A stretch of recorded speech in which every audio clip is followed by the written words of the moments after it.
Go and throttle up. Thanks to you and to everybody in the shuttle program. The crew is go for launch. We have followed in their footsteps to get us where we are today.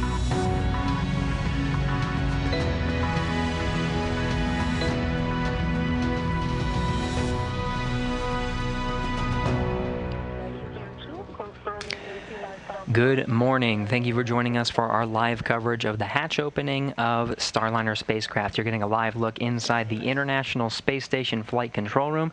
The teams here are getting ready to open the hatches to the brand new spacecraft that attached itself to the International Space Station last night at 7:28 p.m. Thank you for joining us. We are right now following along as the crew are working through their procedures to open up the hatch at the International Space Station side and the Starliner side. I'm NASA's Gary Jordan, joined by Rebecca Regan of Boeing. Thank you for being here, Rebecca. It's really great to be here. You know, it has been quite the journey for Starliner to get to the International Space Station. And last night, Steve Stitch described the spacecraft as patient. And I think we're seeing that come into play today, too, because it's been at the International Space Station for a couple hours now and really ready to welcome the astronauts aboard for the very first time. I think what's really exciting today is that we're going to see live views of the International Space Station crew members getting ready to open the hatch, and then we'll also be able to bring some live views from inside the Starliner for the first time. Which we are seeing now. What you're seeing is a live view from inside the Starliner spacecraft. No one is inside, but that is the anthropometric test device called Rosie. Rosie is seated inside the Starliner right now. You can see the hatch is closed. We're going to be covering the operations to get that hatch open and the astronauts of the International Space Station inside to formally welcome Starliner to the International Space Station. Now getting live views from inside the station. You can see NASA astronauts Kjell Lindgren on the far end of the camera. Sort of closer to frame is NASA astronaut Bob Hines. The two of them are working through the procedures at the very forward end of the International Space Station. At the back end of that hatch is the Starliner spacecraft. They're working through the procedures to get what's called the A-Pass hatch, or the hatch that's on the station side open. There's a vestibule in between the station side hatch and the Starliner hatch. So they're going to be working to get those two hatches open here momentarily.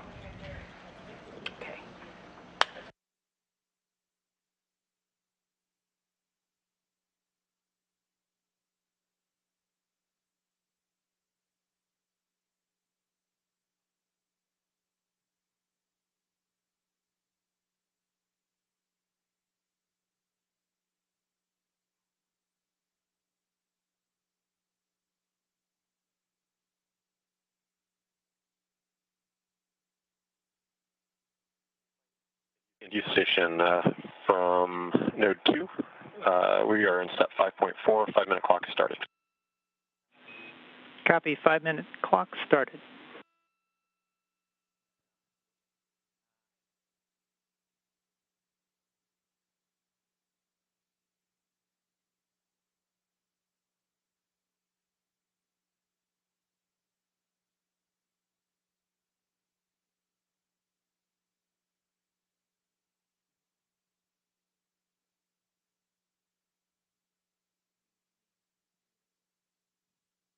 So you just hear, that was NASA astronaut Kjell Lindgren, who's on the forward end of the frame right now, reading the procedures out loud to Bob Hines, NASA astronaut in the back, working on the A-Pass hatch.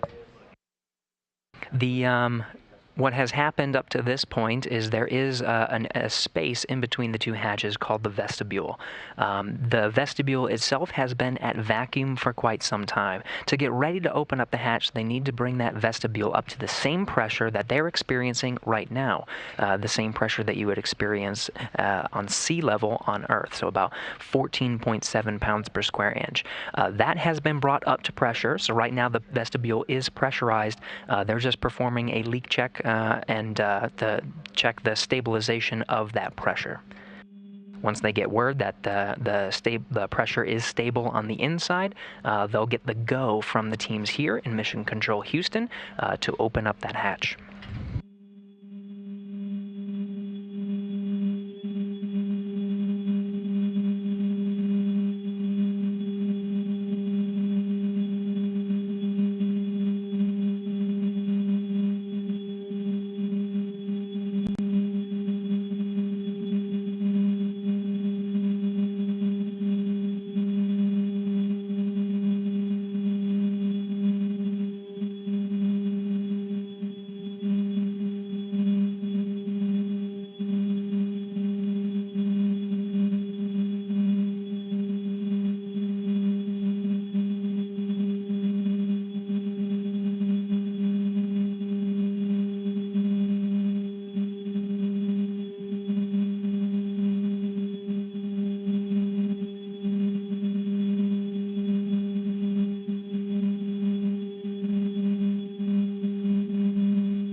Now you see a lot of storage bags surrounding the inside of the area that leads down to that what's called a pass hatch.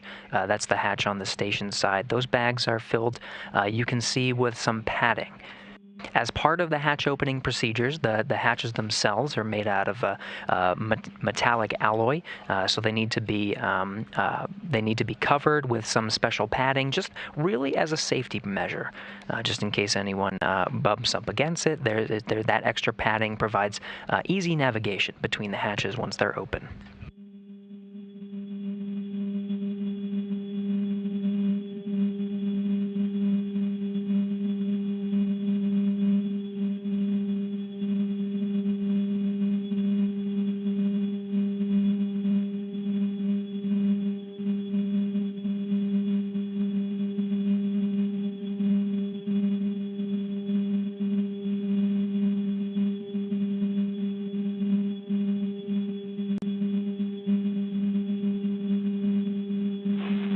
Station Houston on 2 for Chell. Chell, wanted to let you know the whine or the noise, the background noise you hear on Space to Ground 2 is hardline CST coming into Space to Ground 2. We are going to deconfigure that until you guys are ready to go in, and then we'll re-enable it, and then you're going to do some reconfigurations on the CST comm panel. Copy, thumbs up.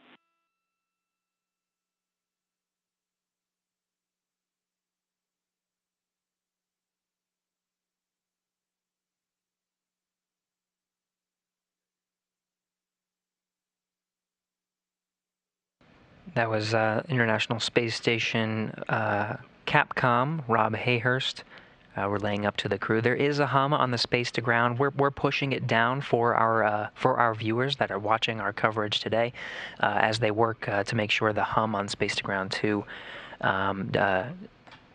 it's being caused right now by a certain configuration with the Starliner spacecraft, but they're looking into it. Right now there's no hum, so they'll confirm that.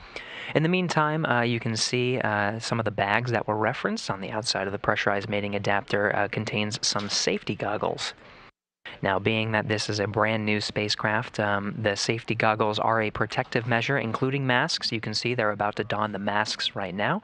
As they open up the hatch, this protects the astronauts against any what's called FOD, foreign object debris.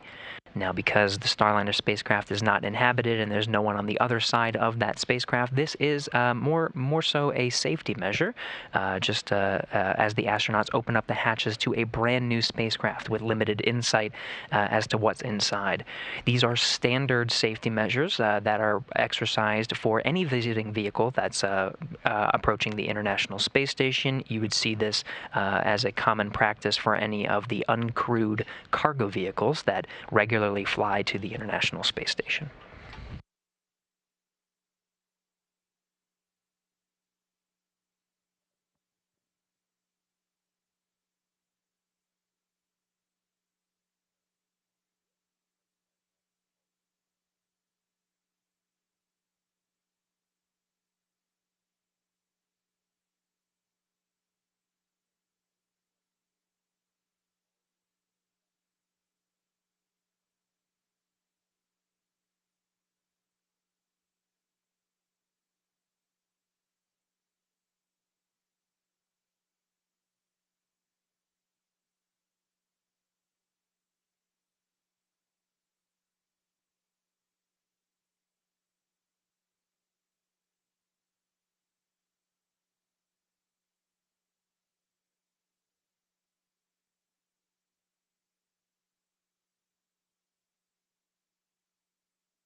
Station on 2 from node 2 for the APAS hatch.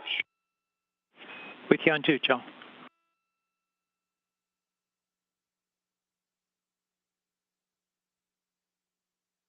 Okay, we have used the tool to open the hatch. Valve is still open.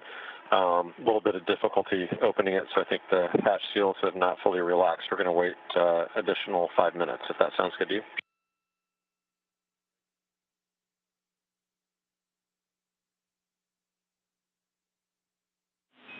Joe, we like that plan. We're good with 5 more minutes.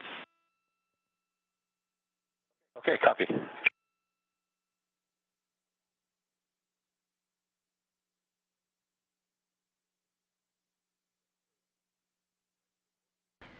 So you heard that report from Kjell Lindgren aboard the International Space Station. Again, if you're following our coverage, he's the one that's currently upside down in this view. In the far end near the hatch is NASA astronaut Bob Hines. The two of them are working together on getting the first of 2 hatches opened to eventually go inside the Starliner spacecraft. This one's called the A-Pass hatch. It's on the International Space Station side. And there's another hatch, of course, the hatch to the Boeing Starliner itself. As part of the procedures to open up both of the hatches, there's that area in between called the vestibule that needs to be fully pressurized, and through that there needs to be some period of time for settling that pressure. The seals themselves, you can hear, need to be relaxed a little bit more, so they're just going to wait 5 more minutes to open up the hatch. Now, Rebecca, this is something that we'll see, of course, very soon for when we have crew inside Starliner. For this particular flight test, we don't have any crew, though we do see Rosie inside, and so we'll understand very soon what it will be like when Starliner has crew inside and they're talking to each other on the loops as they're opening up the hatches and going through these procedures. Yeah, everything that we are doing today is definitely setting us up for crew. In fact, the whole flight test has been about what will it be like when we have astronauts on board the next time we dock to the International Space Station. And you mentioned, kind of what comes next after they get through this vestibule, and that's where we will get to see the Starliner hatch. It's known as the IVA hatch, the intravehicular activity hatch, and we'll get some views of them being able to open it probably from the other side of the Mustang system. It's the video system that we have on board the Starliner, and so we might be able to see Kjell or Bob's faces through the hatch there, through that camera. And so what you'll see as they're opening that hatch is they are going to basically grab onto a latch and pull it lefty-loosey, about 1 1/4 of a turn, and that'll be the way that they open up the hatch. And so hopefully we'll get to see that from the other side, from within Starliner. Very good. And we are getting views inside the Starliner spacecraft now. You mentioned cameras. They're being routed through the umbilical connection that connects the Starliner spacecraft itself to the International Space Station. And we are seeing Rosie on the inside. She, of course, patiently waiting. You mentioned patient being one of the key words here for this mission. She patiently waiting for Bob Hines and Kjell Lindgren to go ahead and open up the hatch. Yeah, Rosie is patient, and so is Sunny Williams. We're in the ISS flight control room today, and we heard her remark, hey, move out of the way. So I think Sunny and the rest of the crew that's been training with us is really excited to get into Starliner and fly it next. NASA astronaut Sunita Williams, she's here right now as the Starliner expert next to International Space Station Capcom Rob Hayhurst, who you see in the corner of the frame there. She, of course, has been training for years on the Starliner spacecraft, working very closely with NASA and Boeing teams on the Starliner systems. Of course, the hatch and hatch opening procedures she very intimately familiar with, as she will one day be on the other side of that hatch, where in the same seats where Rosie is, and she'll be patiently waiting for the International Space Station astronauts to be going through these procedures, hopefully, not pushing Rosie out of the way. You talk about training, and I know that the crew aboard the ISS has been able to train on these hatch open procedures with the Boeing mock-up trainer that's here at Johnson Space Center. And they also have an opportunity to train on just a hatch. So we have a hatch within the simulator or the trainer, and then they also have a standalone hatch that they've been able to go through these procedures with. Fantastic. And as we're seeing live views from the International Space Station, NASA astronaut Bob Hines has successfully opened up the APAS hatch. Again, this is the hatch on the International Space Station side. There is the hatch on the other side, which of course we've been discussing is the Starliner hatch. You can see they're taking some photographs just to document the condition of the APAS hatch. You see Bob Hines with a flashlight on the other side, inspecting the area in between the two hatches called the vestibule. They'll go through these procedures and document the conditions before getting that go. And NCC CST station APAS hatch is open and no condensation is seen. Houston copies, no condensation.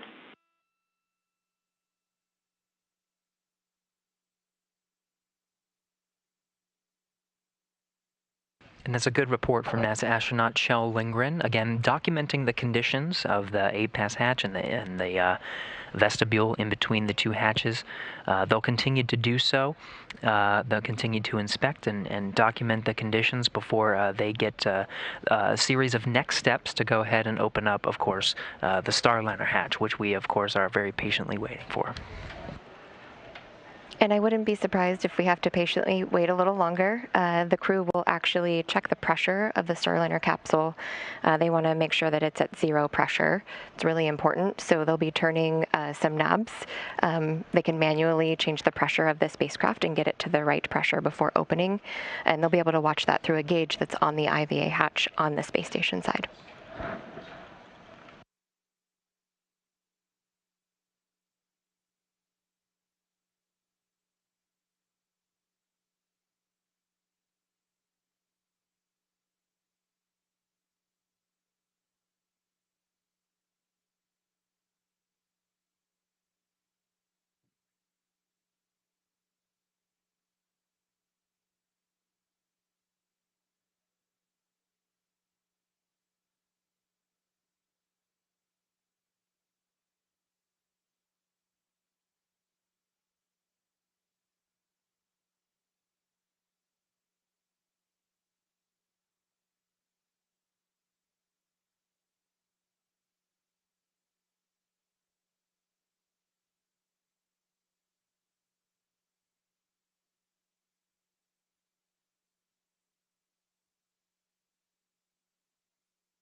You can see astronauts Kjell Lindgren and Bob Hines working together to outfit the APAS hatch. He now has a protective cover that he's going to use. You can see this is the side of the hatch that the astronauts themselves will, whenever they pass through the hatch, that protects the astronauts themselves from any nicks or bumps. Really a protective safety measure as they navigate between the Starliner itself and the International Space Station.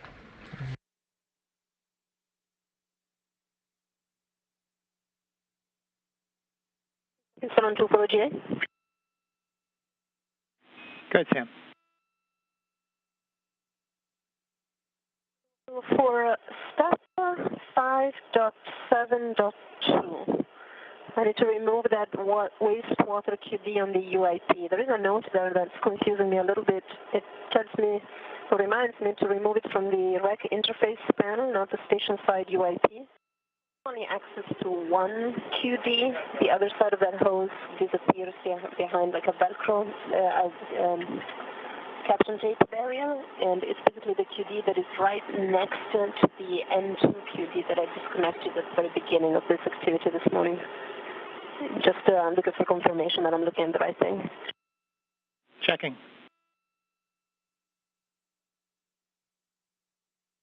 The International Space Station, of course, a busy place. You see astronauts Kjell Lindgren and Bob Hines here. Their duties for today on this Saturday is opening up the hatch between the Starliner spacecraft and the International Space Station. You see coming into frame and sort of passing through is NASA astronaut Jessica Watkins.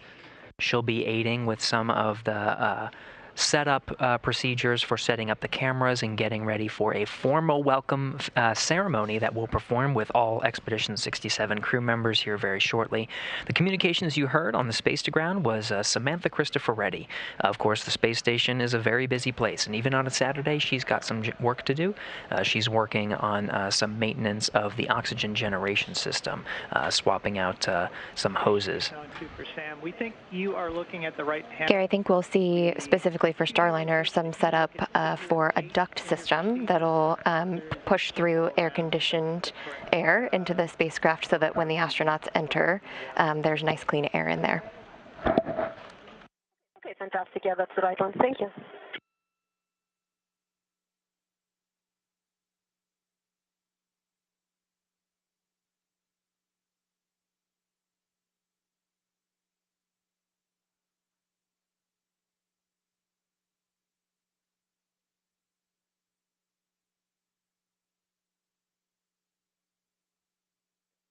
Houston and MCC CST on 2. We are in step 6.2, waiting for a go.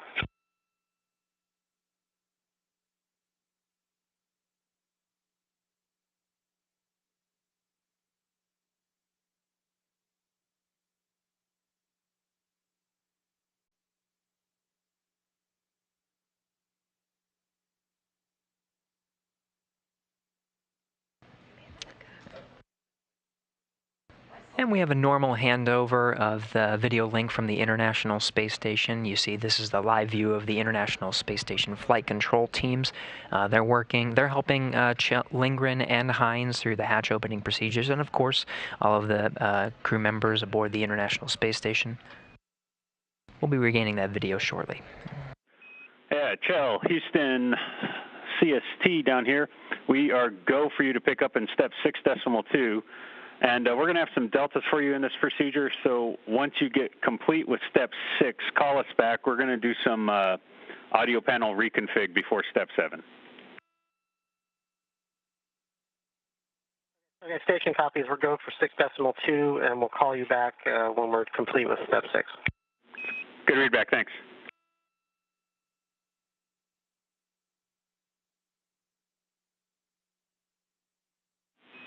Station Houston Space Ground 2 for Jessica and AQM help.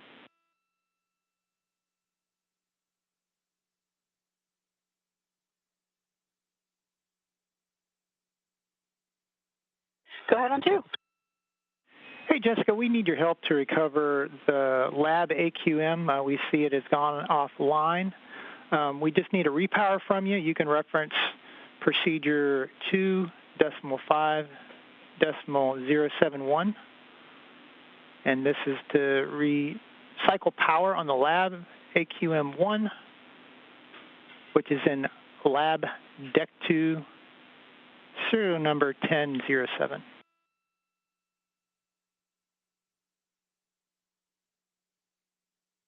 Okay, I copy all. Repowering the lab AQM1 in the deck 2 location serial number 1007 and referencing procedure 2.5.071. That's in work. Good read.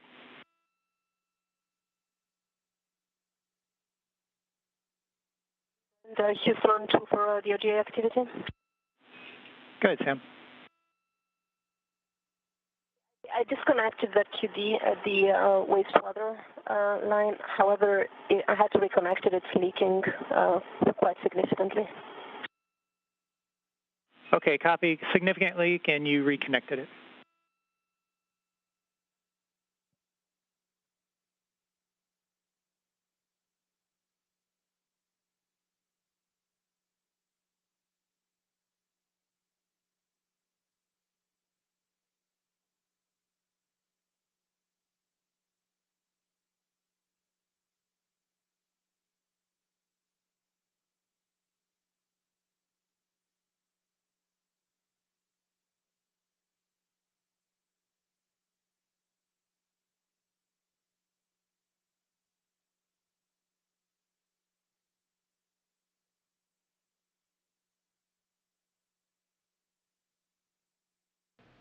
So you hear Samantha Cristoforetti on board the International Space Station working through some of the maintenance steps and troubleshooting the oxygen generation system.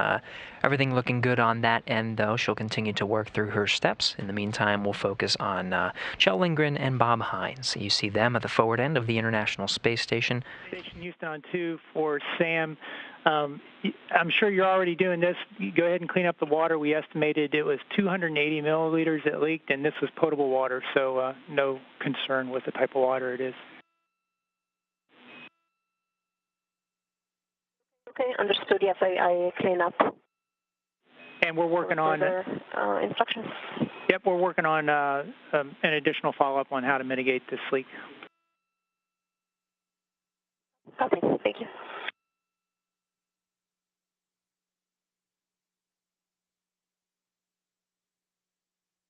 And NCC CST for step 6.2. Go ahead. All right, we opened IVA hatch equalization valve number 1 with very minimal airflow. We read the hatch pressure gauge at 0.8 at this time. Okay, copy that.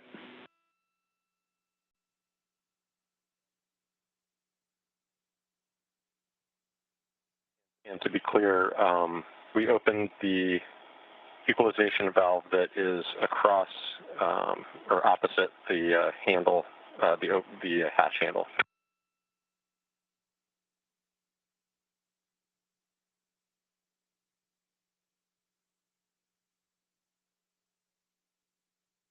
The latch unlatch handle, and so understand that we need less than 0.5.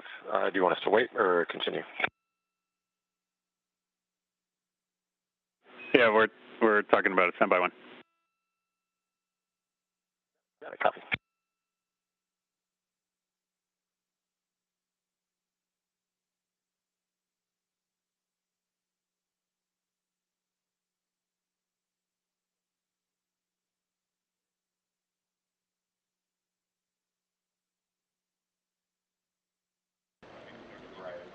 So you just heard that the crew is continuing to monitor the pressure of the Starliner spacecraft.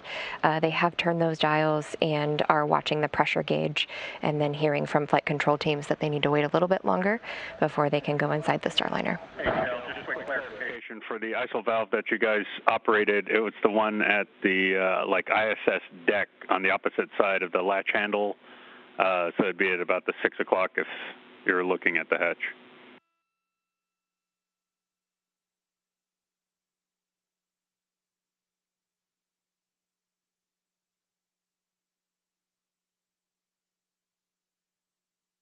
Yeah, that way, towards the deck. It's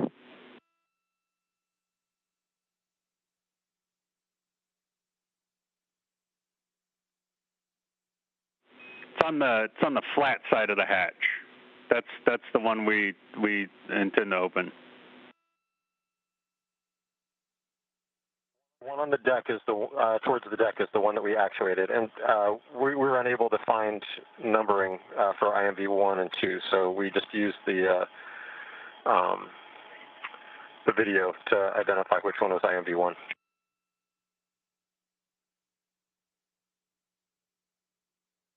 Okay, copy the report. Stand by.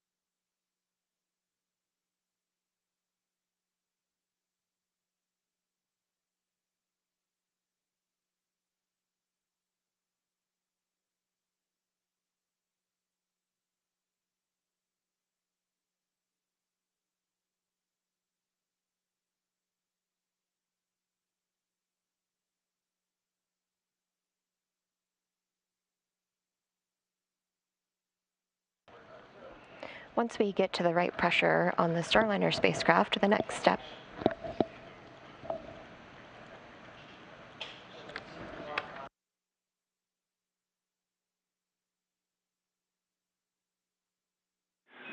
And Chell Houston, for the hatch differential pressure gauge, can you give us another reading?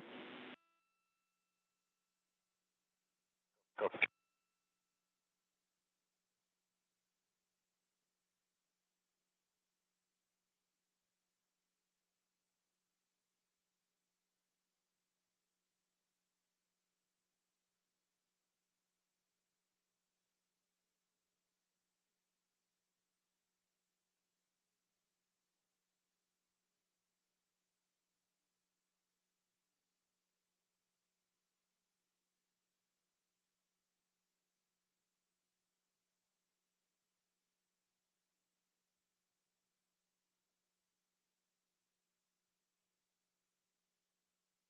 Houston for CST.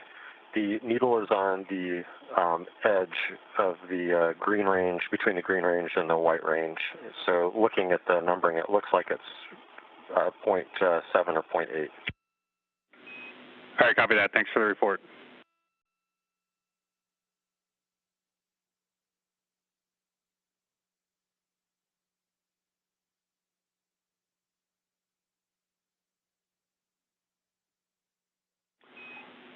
And Station Houston for Starliner hatch, we're happy with that reading based on the other telemetry we have here about the pressure equalization.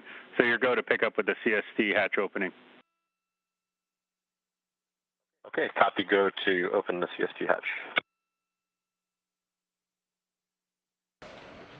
All right, looks like they have a good pressure reading on the Starliner spacecraft, and the crew is go to open the hatch. As I mentioned, they will grab that latch bar. They'll turn it 1 1/4 of a turn to the left. You know, the vehicle is in space, so there could be this phenomenon known as suction cup effect, and so they might have to, you know, turn that latch just another 1/4 of a turn to give it some more force. And then the hatch itself also has 2 sort of kicker plates, and you could sort of think about that as like built-in butter knives on a pickle jar. They also have the opportunity to use a tool, kind of a standalone butter knife type tool, if they need to just release that pressure just a little bit to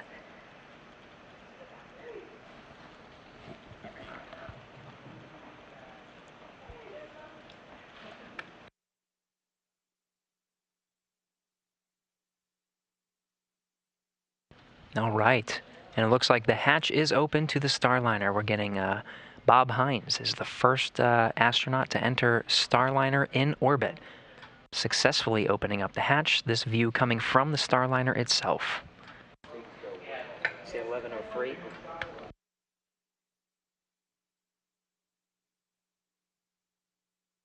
That hatch opening time was 11:04 a.m. Central Time.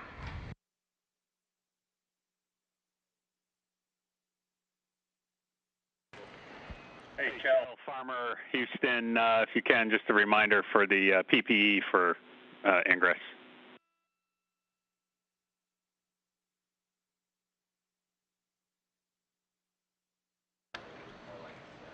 very cool to see from inside the Starliner as that hatch opened. Yeah, sorry, can you repeat last? Yeah, for Farmer, can we just get him reminded that we need PPE on? Just get the goggles down.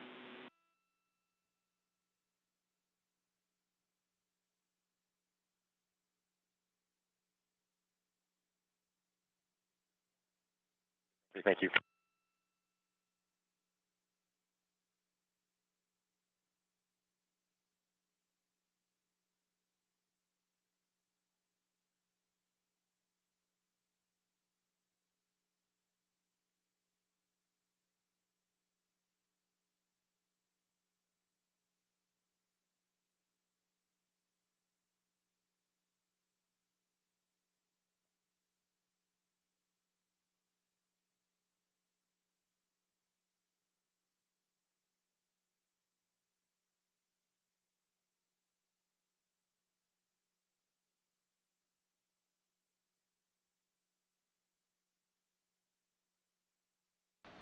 So as the hatch was opened, you may have noticed that there's actually no hinges on the IVA hatch. So the crew basically can grab onto 2 handles and sort of push it into place inside the Starliner spacecraft. From there, they're going to position it into a location for storing, strap it into place.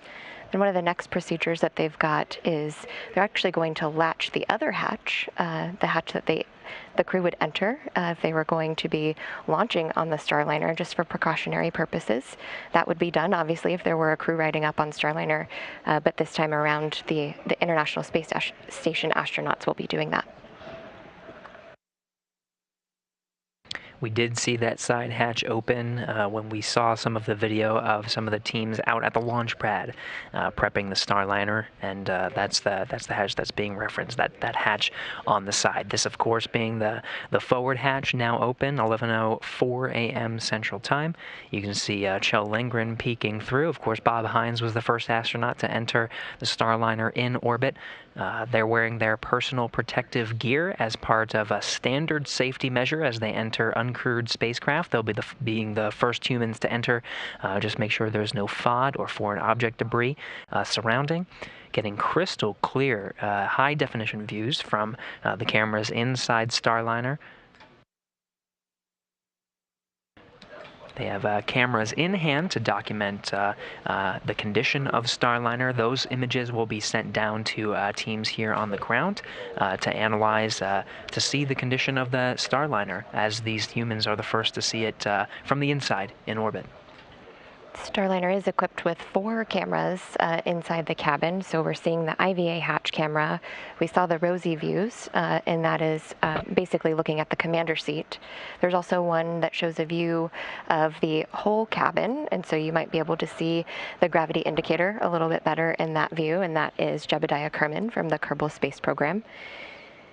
And then we also have an out the window view, which is really cool to see. And we've captured a lot of that on the ride up and through this operation, and we will capture more on the return to Earth and hopefully be able to share that with the public.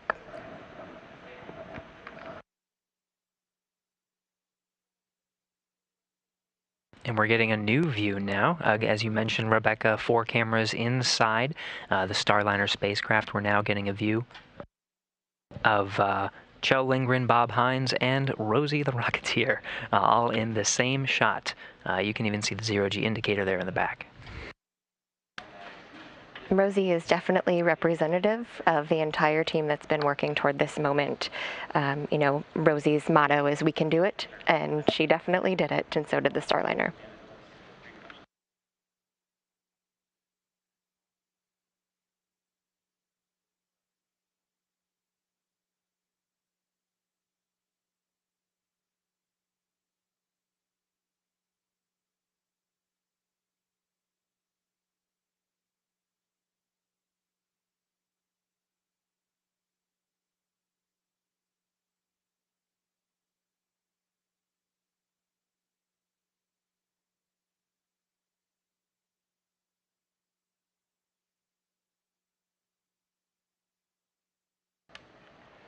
This view of Rosie, you can see she's wearing a polka-dotted mask and bandana, and that was actually sewn by May Cryer. She was an original Rosie the Riveter for Boeing during World War II.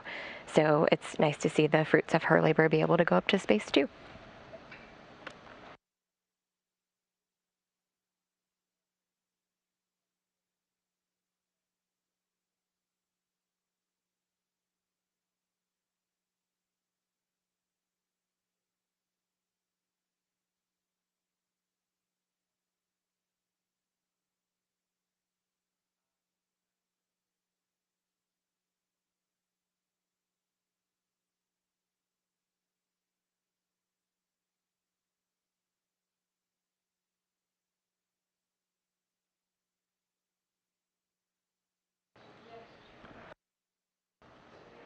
You know, I mentioned May Cryer having sewn together this bandana and mask, and you can see here she actually signed it and left a little note for the Starliner team, and we'll be looking forward to getting this back to her or any organization that she chooses to send it to when it returns to Earth and to the moon and the stars, is what May Cryer said. Fantastic. And of course, Rosie the Rocketeer now in orbit with the Expedition 767 crew. Of course, the hatch is open. 11:04 a.m. Central Time was that open time. We'll have a formal welcome ceremony here in about 50 minutes. So we're targeting noon Central Time to start that. But on 2 from PMA 2. Good, Joe.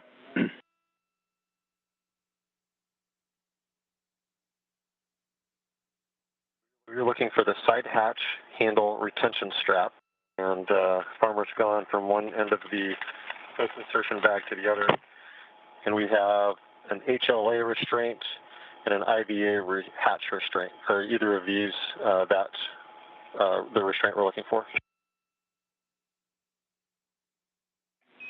Yeah, Chell, it's the HLA restraint is the one y'all are looking for. Okay, copy. HLA restraint. Thank you. And Chell, the other restraint that you called out, you're going to need that a little later in the procedure.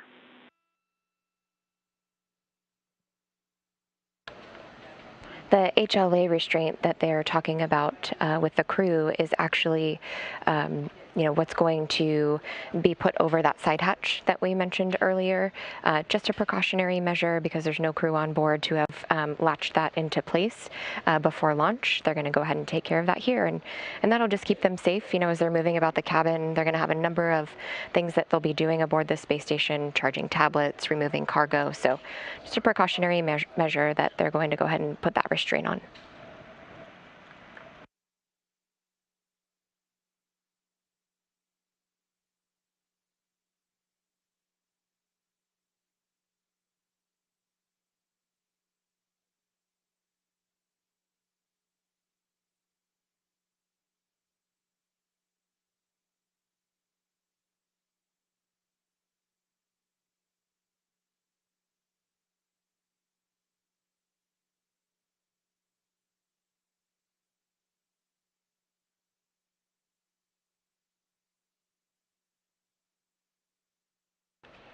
We are getting a really great view of Rosie's co-pilot, Jebediah Kerman, and the background there is, the program has been through, a journey to get here, and some of our engineers actually learned orbital mechanics on the Kerbal Space Program, and so they asked if we could go ahead and fly up Jebediah on this flight.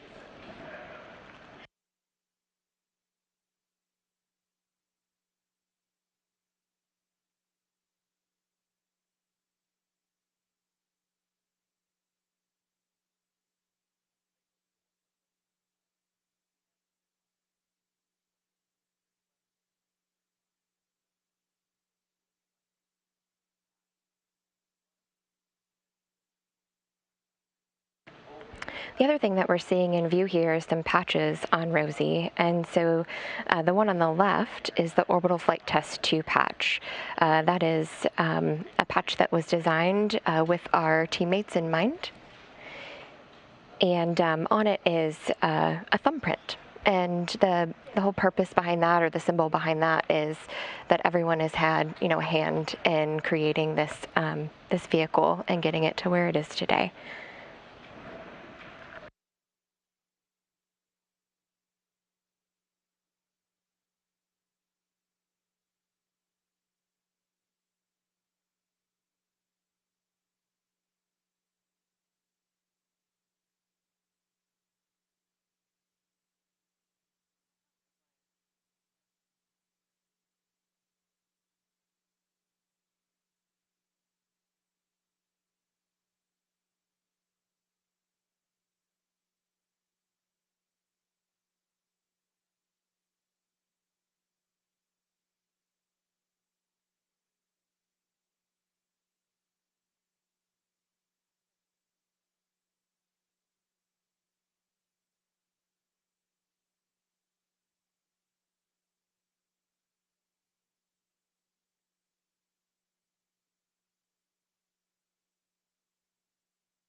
On the left-hand side of the screen, you can see Chell working with the IVA hatch that was moved out of the way to get into the Starliner spacecraft. And so in a couple minutes, they'll be going ahead and stowing that in its proper location and restraining it inside the Starliner.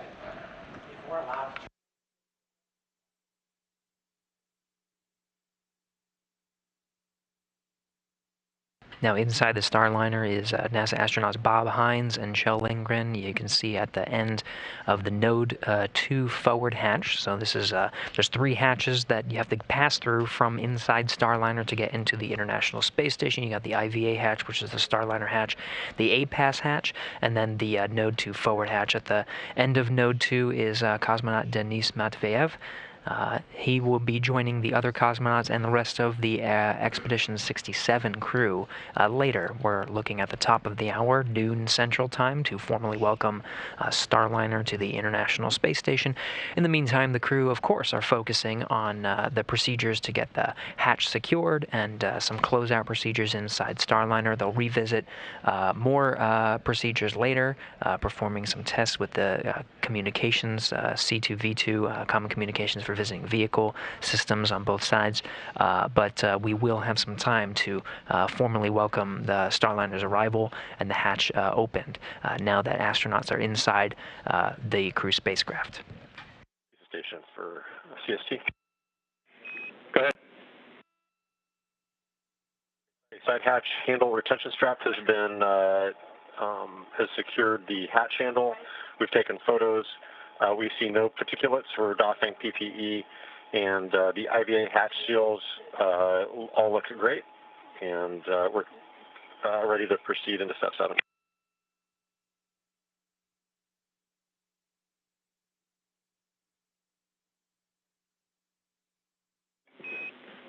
Okay, Kjell. Yeah, I think so.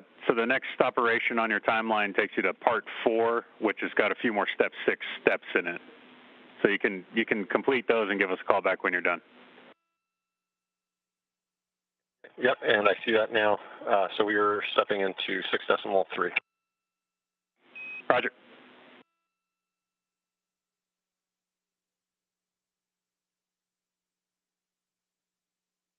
So you heard that excellent report from the crew. As part of their procedures to open up the hatch, it's not just opening up and getting inside, right? They had to wear that protective gear just to protect for any particulates or foreign object debris that was inside. And they did an inspection of the hatch, and they were, of course, looking for the straps to seal some of the hatches. Good reports all around. The hatch looks good, no particulates, so you see they doffed or removed the protective gear, including masks and goggles that they were wearing. They're continuing with some of those closeout procedures, including photography, and in fact maybe a little bit more fun on the fun side as well. They were taking photos of the zero-G indicator and Rosie, but they'll work through these procedures for some time. That's most of their timeline today to work on the Starliner spacecraft.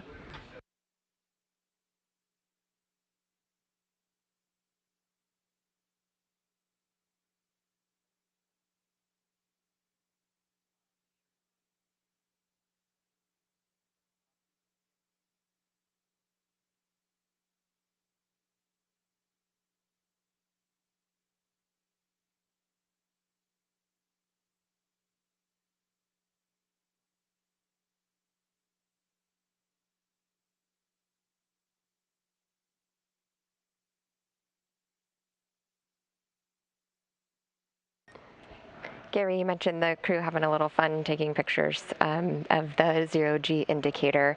So again, that is Jebediah Kerman from the Kerbal Space Program, and part of that game is learning through some failures or learning through some challenges. And I do think that that sums up what we've been able to do with the Starliner. We have learned through some challenges and gotten to the space station. It did take some time, and the Starliner spacecraft had to wait patiently.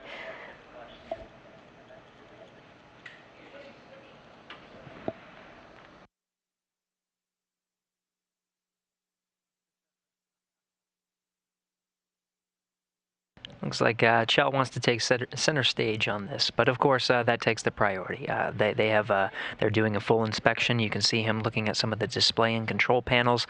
You can see Denis Matveyev, one of the cosmonauts, helping out. So it's taking a full crew complement. They're working through to make sure the Starliner's in tip-top shape. Of course, we'll formally welcome them later, but it is good to see not only the international crew of Expedition 67, but of course Rosie the Rocketeer and Jebediah, a full crew complement to see this image here as we have the Starliner on orbit and on the International Space Station. Really nice to see that many crew members inside the Starliner. The next time the Starliner flies, that's likely what we'll be seeing.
So, of course, the crew working through their procedures to get Starliner ready. They're checking out some of the various systems. You saw they were getting some straps.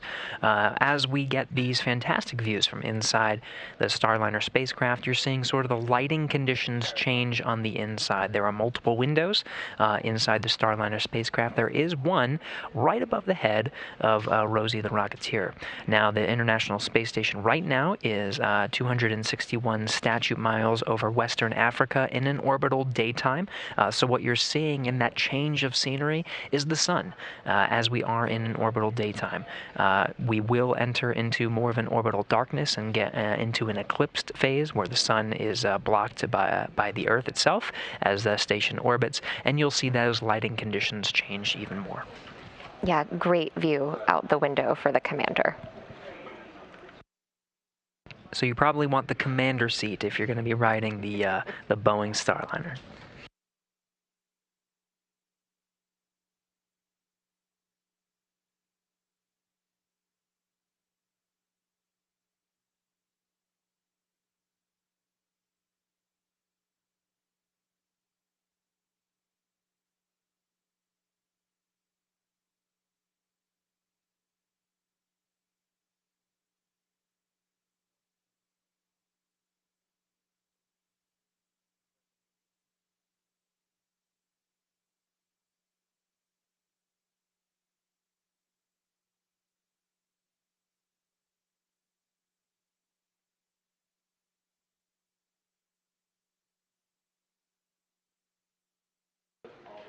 Looks like they might be checking out the console of the Starliner spacecraft.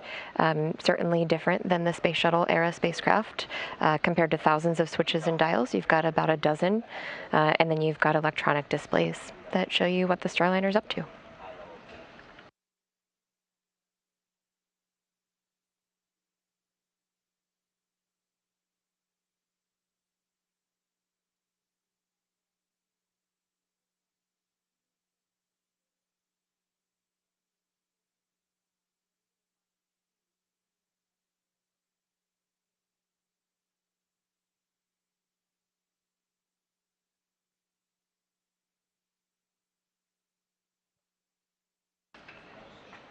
I'm sure it's, really incredible for some of the teammates on our crew and cargo accommodations team to be able to see these astronauts maneuvering about the cabin. You can only do so much when they're on the ground. And so being able to see them use the handlebars and maneuver around that spacecraft, and the cargo still in the place that it was packed in, I think is probably going to make them very happy.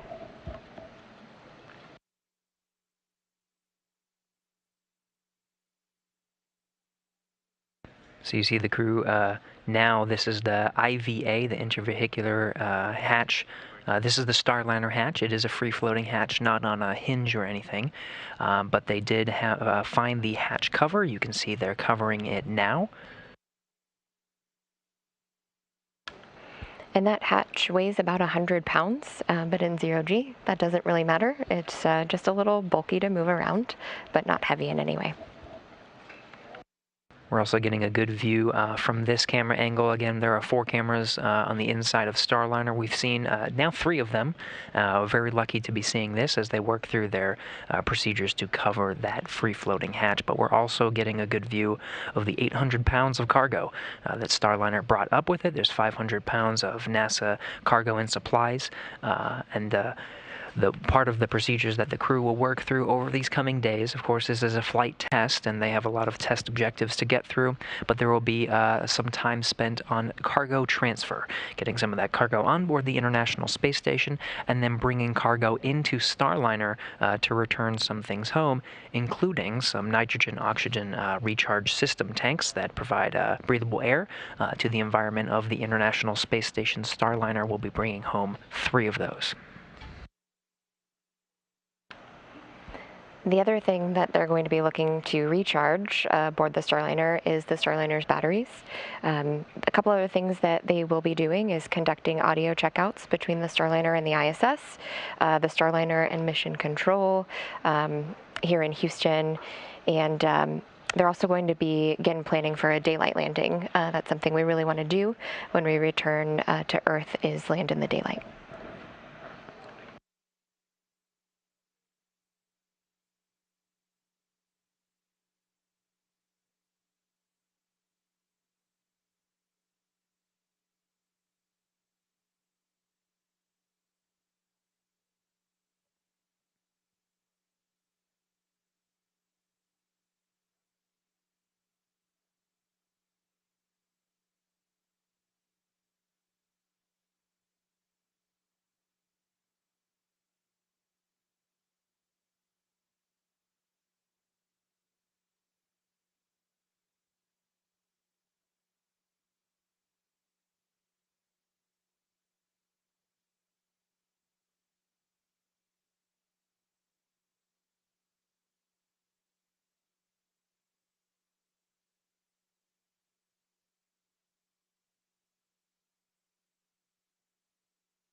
You see floating in view here the cover of the IVA hatch, and the material is actually known as Nomex.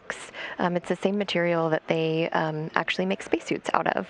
It's really important that any material that goes in the Starliner is space rated, doesn't off-gas, can't catch fire, things like that. So you can also see the cargo bags there. Those are also made of Nomex material. And inside that those cargo bags is about 500 pounds for NASA, crew supplies, food, and such. And then we've got some good surprises for our Starliner teammates when they return. Also, 14 flags and pennants from historically black colleges and universities throughout the United States that Boeing has partnerships with.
Copy, no action for the caution.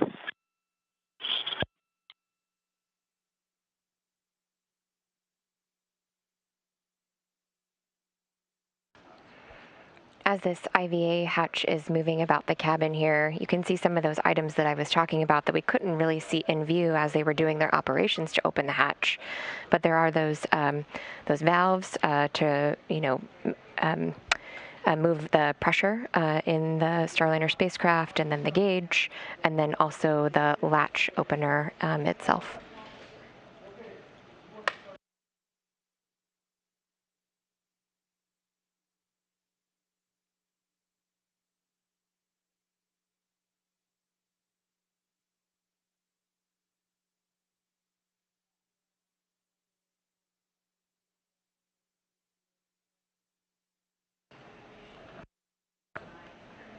Right now, you're also seeing 2 seats inside the Starliner spacecraft.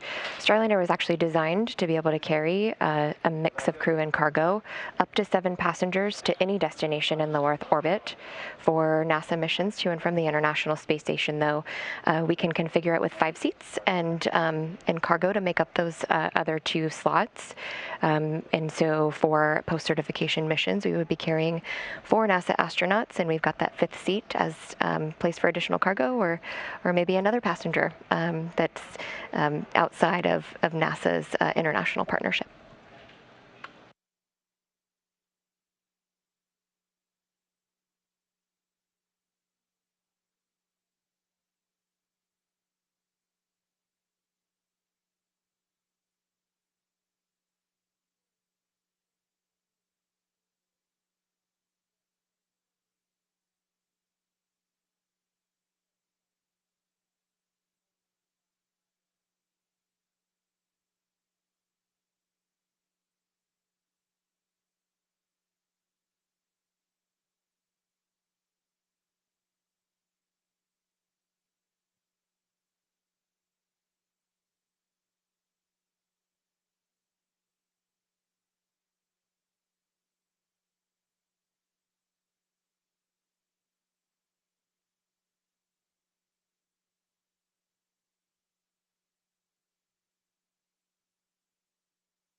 We're in a short handover now, so you're seeing a live view of the International Space Station Flight Control Room. These handovers are expected to be short during these cargo operations and closeout operations, the hatch cover operations. So we'll be regaining those views shortly, but in the meantime, you're getting a look at the International Space Station flight control teams. They're walking the space station crew themselves through the procedures that they're undergoing now with the photography and getting Starliner ready. We are tracking to start that welcome ceremony with all 7's Expedition 67 crew members here at the top of the hour, so stay tuned for that. In the meantime, we'll continue to provide live views of some of their procedures as we get ready for that formal welcome.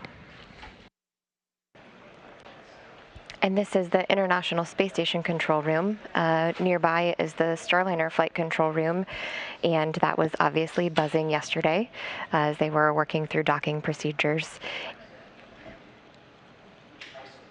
But overnight, it was pretty quiet. They weren't working any issues with the Starliner. The Starliner itself was quiet, and so that enabled us to move forward with hatch open today.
So you can see behind the crew working there, we mentioned the Starliner seats, and those tan parts of the Starliner seats are actually 3D printed inserts, and every Starliner astronaut who flies will actually get their own 3D printed insert so that it is like perfectly, fit for their body, providing them a really comfortable ride to space.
Those cargo bags that you're seeing are actually known as CTBs, cargo transfer bags.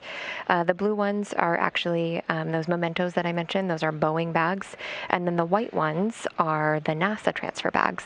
And so those will be the ones that are coming off of the Starliner and going into the International Space Station.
Station Houston, Space Ground 3 for Jessica and PAO event.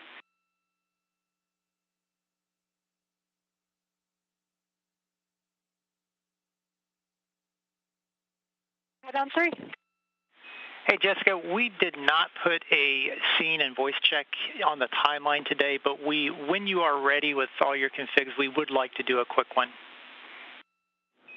Hey, Farmer Houston on the big loop. If you can hear me in the Starliner, give us a wave. Thanks.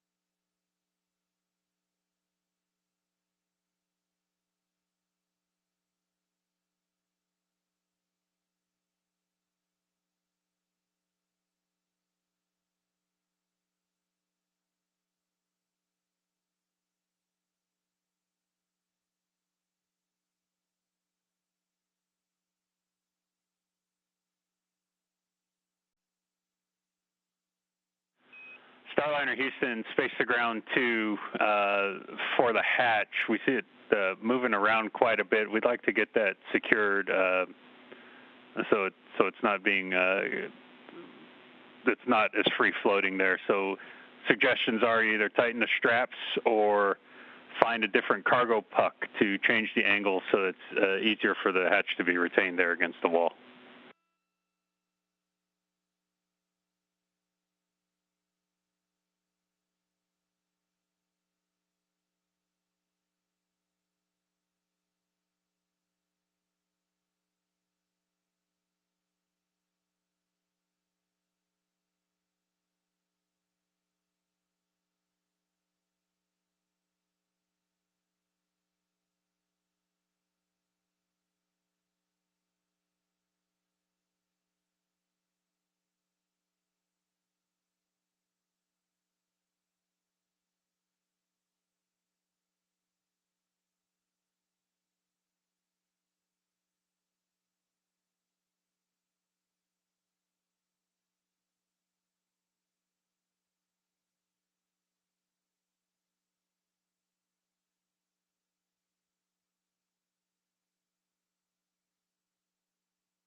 We mentioned cargo that was flying up in those Boeing blue bags, and so you can see here those flags and pennants from 14 black, historically black colleges and universities from the United States. Also going up are Rosie the Riveter coins. You can see there, we can do it. And that really is about our commitment to equity and inclusion at Boeing. You also saw some tree seeds, kind of interesting fun fact there. In 1971, astronaut Stu Roosa took about 500 seeds from 5 different species of trees around the moon with him on Apollo 14. 50-foot cable. And that is loblolly pine, sycamore, sweet gum, redwood, and Douglas fir. And there's our crew and cargo accommodations team, packed with love for sure.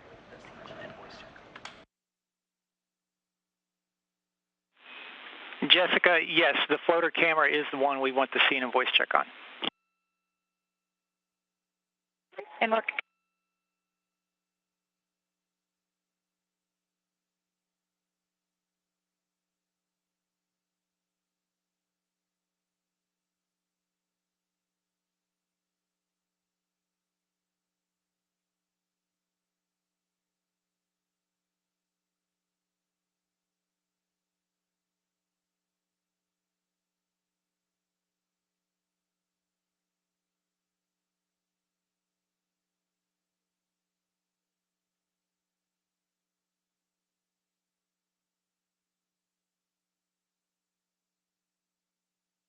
And Houston on 3, sorry for another camera question, but looks like we've got the Node 2 number 1 and 2 set up in Node 2. But you'd like us to take one of those down and replace it with the floater cam? Checking.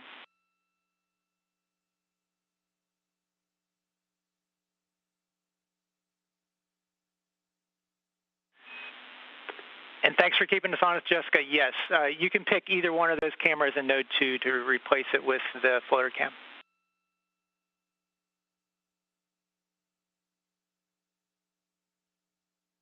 Yeah, I'm Houston 2. For this PA you've set up, I'm just trying to understand whether we're on the same page with the big. So I see Node 2, camera 1 set up on a bracket, and my understanding is that is going to be the one for our group PAO at the beginning. And then Wadi also set up a floater that is connected to the long cable, which is the one that I assume is going to go into Starliner. And we are ready to give you a scene check on Node 2, number 1, and voice. And then I'm assuming just a voice check on the floater, since that is going to float into Starliner, or do you want the floater also to be set up in a particular position before we take it into Starliner? Checking.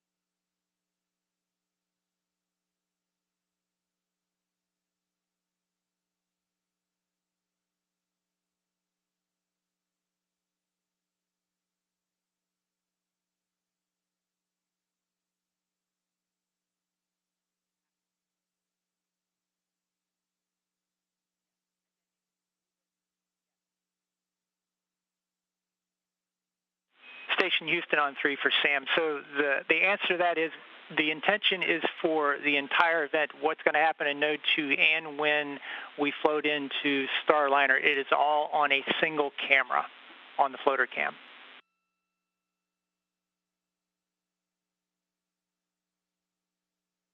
Okay, understood.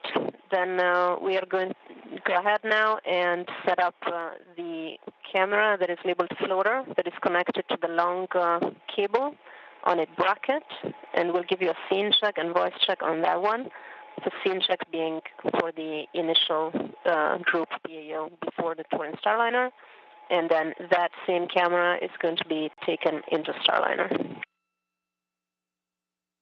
That is a good understanding.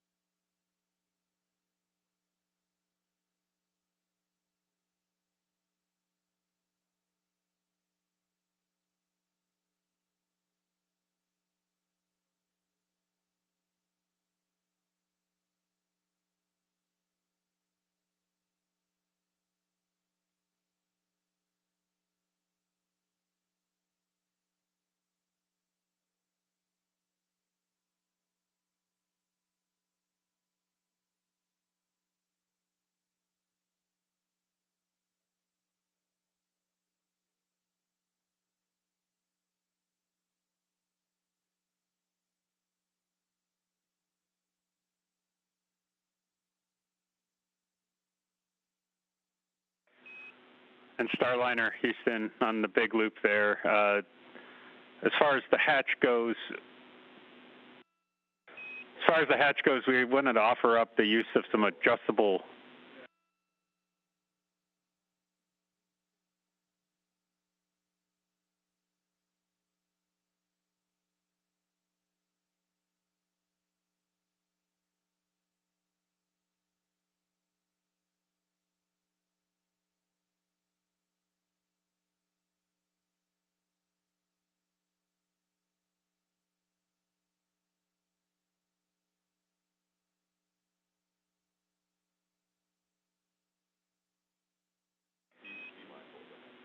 All right, Starliner Houston, I'm back with you after that little handover there. On 2, we see that the hatch is still sort of free floating. We need to break over to the PAO event, which starts in about 4 minutes, and then after which we'll address better securing it. We just wanted to remind you to be mindful of that.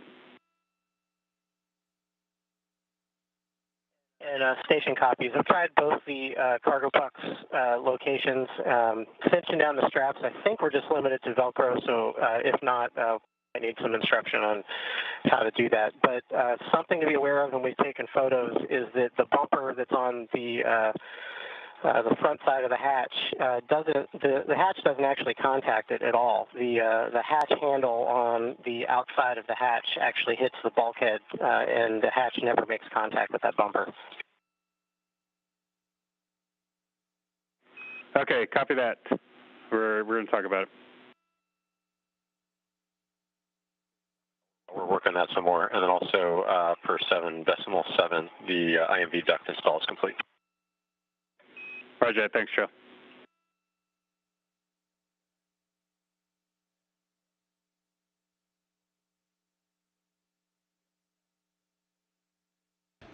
You just heard a conversation between Capcom and the International Space Station crew members about that IVA hatch, and just another opportunity for us to learn about how the vehicle and its hardware is operating in space and being able to incorporate those lessons learned before the crewed flight test.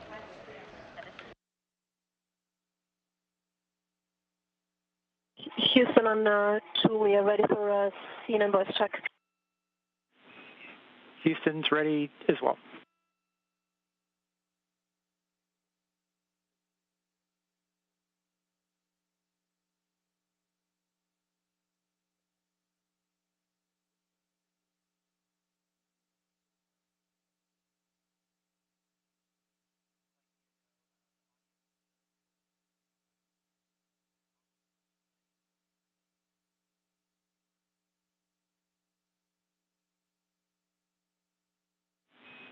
Station Houston on Space Ground 2.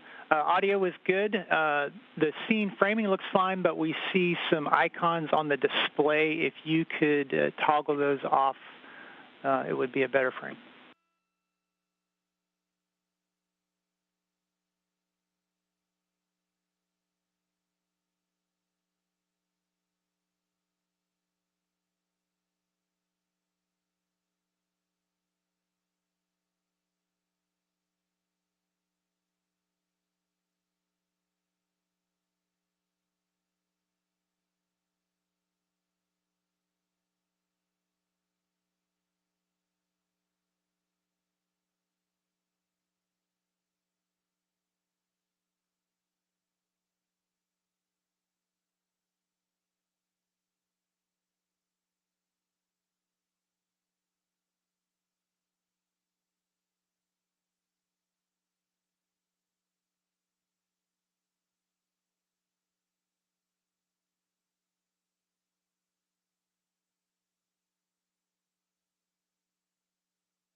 And Station Houston on 2 for the floater camera, we're still seeing all the display items on the frame, and it's actually framing each person's face with a box. That's what we're looking to get off there.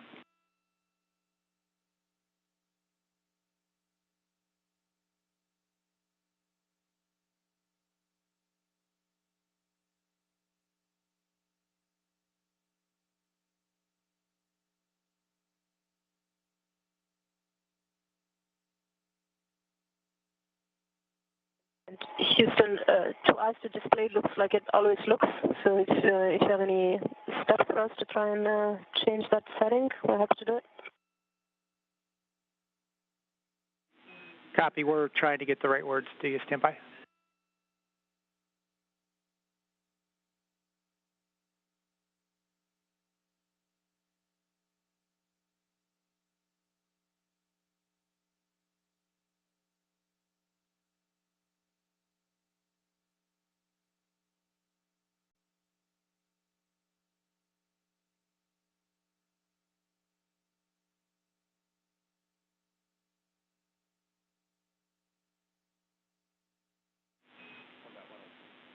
And for the camera, on the back side of the camera, there is a display button. If you could push that, we think that will get us what we need. Done. And that was successful. Thank you. Wonderful.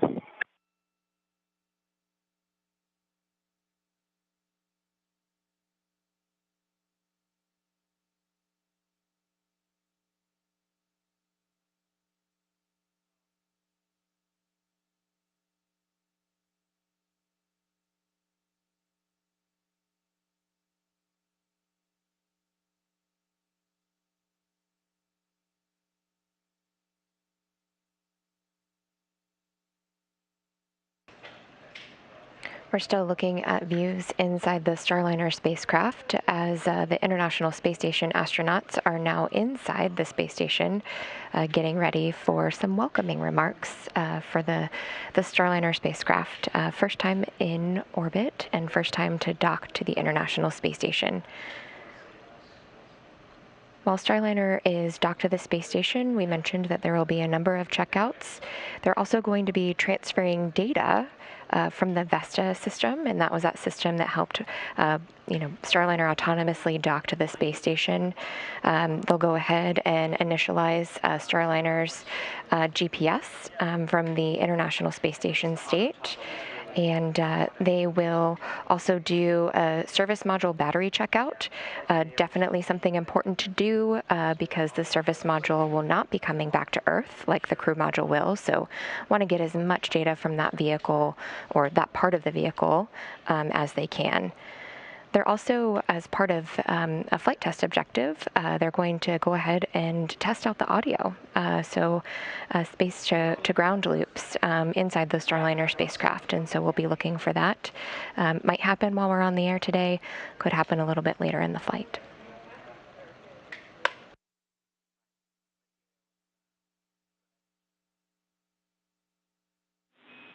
Expedition 67, we are ready to begin the welcome ceremony when you are.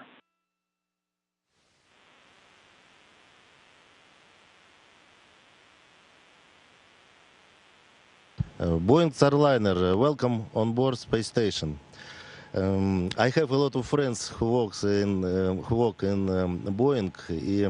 I know how hard and strong and but very interesting to make a new ship. We congratulations Boeing team and ground control team with this victory, but maybe a small victory, no, but very important victory. We wish Mike Fink or Senator Williams with crew will arrive according on board space station on the plan. Hand over. Спасибо. Well, we had the privilege and the honor of watching Starliner arrive yesterday. We were able to acquire the vehicle 12 to 15 kilometers out or so, and we got to watch it all the way through, and it was really spectacular to see this beautiful vehicle arrive here yesterday. So that was really special for us. Parked out on the doorstep for a little while, resolving some minor issues, but those are the kinds of things we expect in flight test, and that is why we do tests. If we didn't find something like that, we're probably doing something wrong. So it was highly successful mission yesterday. It was great to have Starliner on board, and we have the opportunity to open the hatch and just enjoy it and see the new vehicle that is coming to station and bringing a new capability. Back in 2014, NASA awarded the commercial crew contracts, and this is the day that they envisioned, where we have 3 human-rated vehicles docked to the space station right now. So we have the Soyuz docked on the MLM, and then we have a Dragon right above us, and the Starliner right behind us. So this is a momentous day in NASA's history, and just paving the way for the future as we start enabling commercial flights here in low Earth orbit while NASA pivots to the moon and eventually on to Mars. So it's just it's been a great day, but enough of us talking. We would like to take this chance to bring all of you along with us and let you see what Starliner looks like up here on orbit, docked to the very front of space station. So come along with us.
Okay, you're traveling down PMA 2, which is where the docking adapters are on the very front of space station, and now you're entering into Starliner. So welcome to Starliner for the very first time ever in space. Here you can see Starliner, and Rosie the Rocketeer is sitting over in the commander's seat,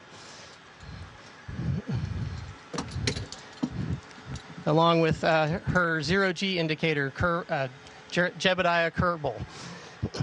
She's got a great view out her window over there, and then on the crewed vehicles, we'll actually have 2 other seats in here, and then lots of room for cargo as well.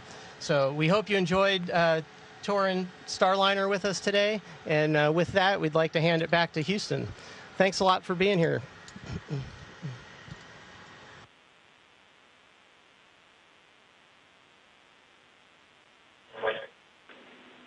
And Station Starliner Capcom, thanks for the great look inside this new spacecraft. Starliner team is glad to have come on board. The journey has been hard, but the reward is what we see today as our teams work together to meet the promise of advancement offered in low Earth orbit. This connection is the first of many that will continue for years to come. No one goes to space alone, and we can all benefit from the efforts involved.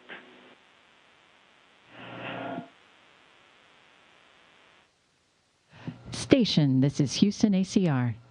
Thank you. That concludes our event. Thank you to the Expedition 67 crew, Starliner Capcom, for your remarks on this historic day in human spaceflight. The docking of Starliner to ISS represents the hard work and dedication of the NASA and Boeing teams. On behalf of those who built and operate Starliner and those who built, operate, and help support Station, welcome aboard. It's great to see these families together today, and we can't wait to get them together again soon to greet a Starliner crew. Station, we are now resuming operational audio communications.